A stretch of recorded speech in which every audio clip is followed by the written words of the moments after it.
night, a 10-year-old girl violated in the same community she calls home.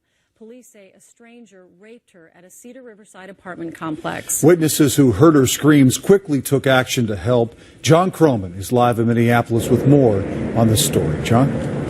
You know, we're talking about an attack that occurred at 5:30 on a Sunday afternoon inside this girl's secured apartment building. So in addition to the suffering that this young victim endured, it also has threatened the sense of security that people, families, and children normally feel over in that Riverside Cedar area.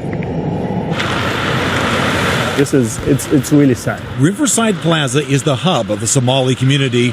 News of the attack spread quickly here. People are sad, they're shocked, and they're concerned, obviously, for the welfare of the young girl, and also they're looking forward, saying, what happened? What could have been done different? 31-year-old Ahmed Hersi Abdi is charged with the crime. Investigators say he followed the girl into her building Sunday afternoon, rode the elevator with her up to the third floor, asked to shake her hand, then sexually assaulted her. I'm a mom and I have a girls and I do understand her pain. Fadumo Yusuf has a daughter the same age as the victim. I couldn't believe it, and my daughter, she was so scary, and she was like, I cannot go anymore outside by myself. People came across the female in crisis.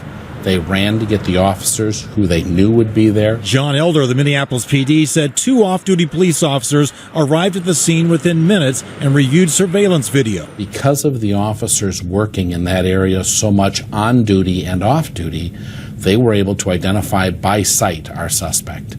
They saw the suspect and said, hey, that's, and knew his name. Elder said the quick arrest highlights the benefits of community policing. You know, if people trust their police department, they're willing to call them. The suspect, Abdi, appeared to be suffering from untreated mental illness, according to Mahmoud Noor. This is someone, everybody knows him in the community, so they've seen him, they've interacted with him.